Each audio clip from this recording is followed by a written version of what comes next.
periodistas exiliadas y exiliados que hemos tenido que huir de nuestro país para no ser encarceladas o no ser asesinadas.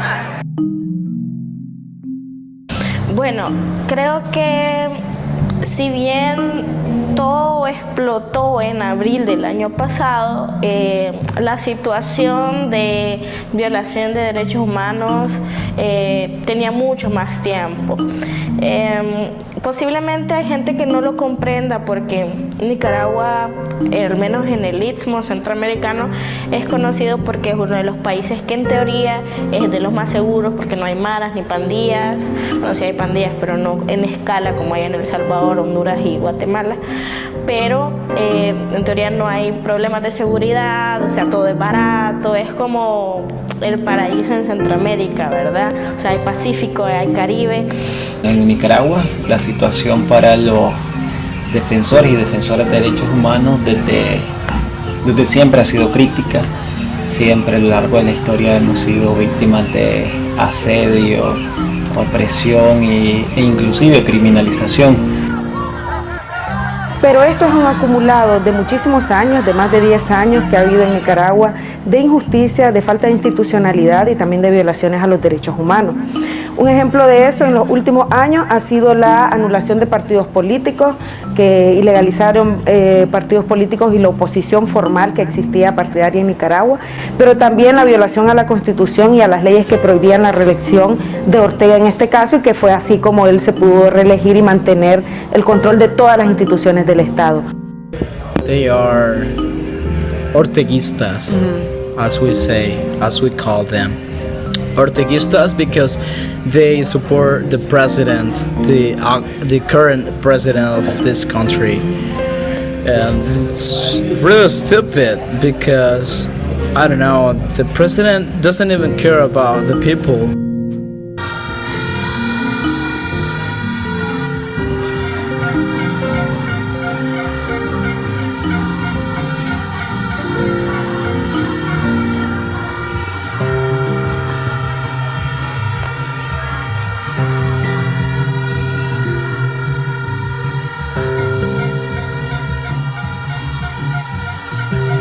Pues este hombre hizo negocios, o sea, él anda en carros Mercedes-Benz por la ciudad, cuando hay un montón de gente que no tiene comida, o sea, tiene una super mansión donde tiene una máquina de gasolina para proveer sus carros, o sea, ese nivel de opulencia, ¿verdad? Ese nivel de lujo tiene esta familia, ¿verdad? Su esposa es la vicepresidenta, o sea, tiene el poder total de Nicaragua.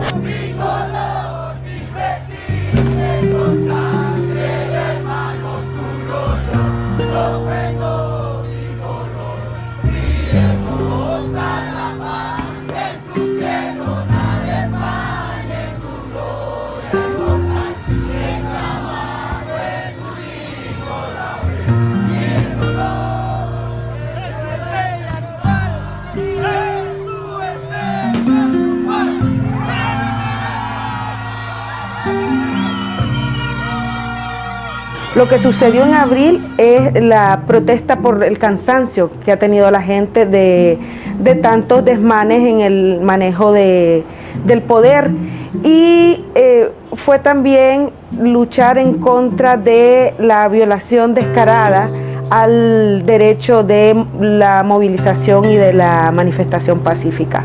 El 18 de abril la policía, junto con grupos cercanos al Frente Sandinista, que maneja el Frente Sandinista, golpearon a las personas que se manifestaban. Muchos eran ancianos y también jóvenes estudiantes, y eso lo que generó fue más rabia y que la gente saliera a manifestarse al día siguiente, que fue el 19 de abril. El 19 de abril es cuando se dan los primeros asesinatos a jóvenes en Nicaragua, y eso fue la mecha que prendió la lucha en todas las ciudades del país, y tiene que ver con nuestra historia como nicaragüense. I went to this protest with a couple of friends, and they were like just motorcycle on fire, it was burning, and they were shooting. De las personas que fallecieron de manera más significativa está un niño de 14 años que recibió un balazo en la garganta y que sus últimas palabras fue: me duele respirar. Entonces a él lo pudieron salvar, pero los médicos en los centros de salud nacionales tenían el mandato de que no podían darle atención a gente que viniera de las protestas. Entonces básicamente lo dejaron morir, un niño de 14 años, ¿verdad?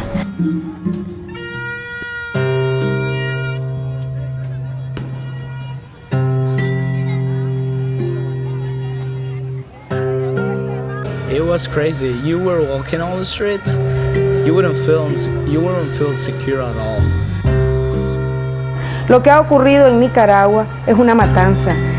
Todos los informes de derechos humanos, y esto incluye la Comisión Interamericana de Derechos Humanos, Amnistía Internacional, el grupo interdisciplinario de investigación que se instaló en Nicaragua, pero también el informe que ha publicado Naciones Unidas, todos concluyen de que los disparos han sido a la cabeza, al corazón y al cuello con la intención de matar. Porque el objetivo de los disparos de la policía y de grupos paramilitares no era dispersar manifestaciones públicas, que en todo caso la población nicaragüense tenemos derecho a manifestarnos en las calles. La intención ha sido asesinar para intentar meter miedo en la población y que no volviéramos a manifestarnos nunca más. Según organizaciones nacionales, son más de 500 personas asesinadas. También hay presos políticos y presas políticas, que son más de 700 personas en el país. Y tiene que ver con que Ortega, para poder reprimir y silenciar al pueblo, ha tenido que asesinar y ha tenido que encarcelar a todas las voces disidentes. Y esto lo hacen porque saben que una de las exigencias de la población, de la gran mayoría de la población, es que renuncie al poder y que convoque a elecciones adelantadas. A partir de todo esto que pasó en abril, hubieron muchos cambios. Una vez no le funcionó la represión y también el asesinato de las personas que protestaban, especialmente jóvenes y mujeres, empezó a meter preso a un montón de gente. Esa fue la siguiente. Primero fue la represión en las calles, luego empezar a meter preso a toda la gente que pudiera, o sea, de agarrarlos en las calles, meterlos presos y armarle casos. Como no los podían mantener de manera expedita, crearon una ley antiterrorismo, que esta ley lo que hace es que es como el respaldo que ellos tienen para decir ellos están intentando hacer un golpe de estado, desestabilizar, y son terroristas, entonces los vamos a mandar y 10 años de prisión, pero juicios express, sin abogados defensores, con un ministerio público claro en su poder. Because the government said that it was a terrorism act, and most of them are in jail with 15 years.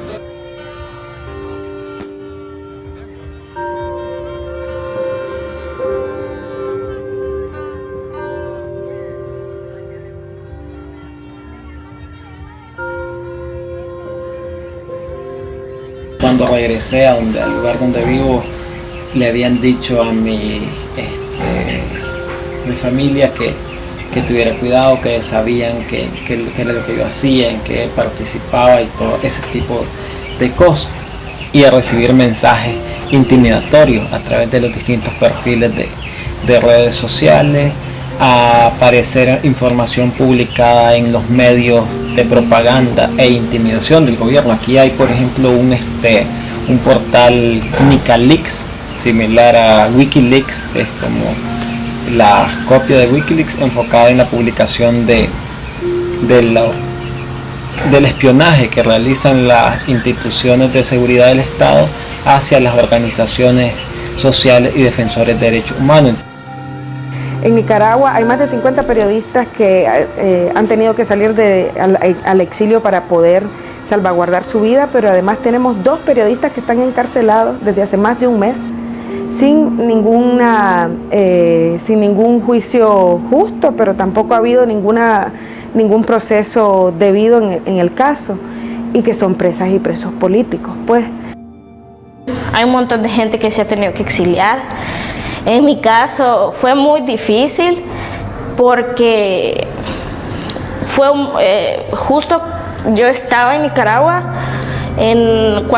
como el segundo día que habían explotado las protestas, porque, bueno, sufrí la pérdida de un familiar y la estábamos trasladando a Nicaragua y fue bien difícil porque no nos dejaron tener una recepción con ella, no nos dejaron velarla. Fue muy difícil salir y regresarnos también, y a la fecha, bueno, yo no he podido regresar, pero mi familia también, o sea, tiene un negocio y tenía que cerrar porque llegaban y hacían saqueos a las casas y a los negocios.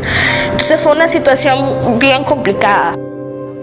I went to Costa Rica because my parents were really terrified about the things that were happening. They stopped the national transportation, like we couldn't earn as much money as we were. Tourism is the principal thing on Nicaragua to earn money. But it felt really down when protests began. Somos muchas mujeres presas políticas y somos más de 60 periodistas exiliadas y exiliados que hemos tenido que huir de nuestro país para no ser encarceladas o no ser asesinadas. El último dato que yo recuerdo que publicaron es que alrededor de 50.000 personas viven en el exilio actualmente, y es un exilio por razones políticas principalmente, pero también por la situación de pobreza y la crisis económica que se ha desarrollado desde que empezaron las manifestaciones en abril. Lo último que han hecho es esta ley, además de la ley del terrorismo y de saquear las organizaciones, es una ley ahora que impide la movilización.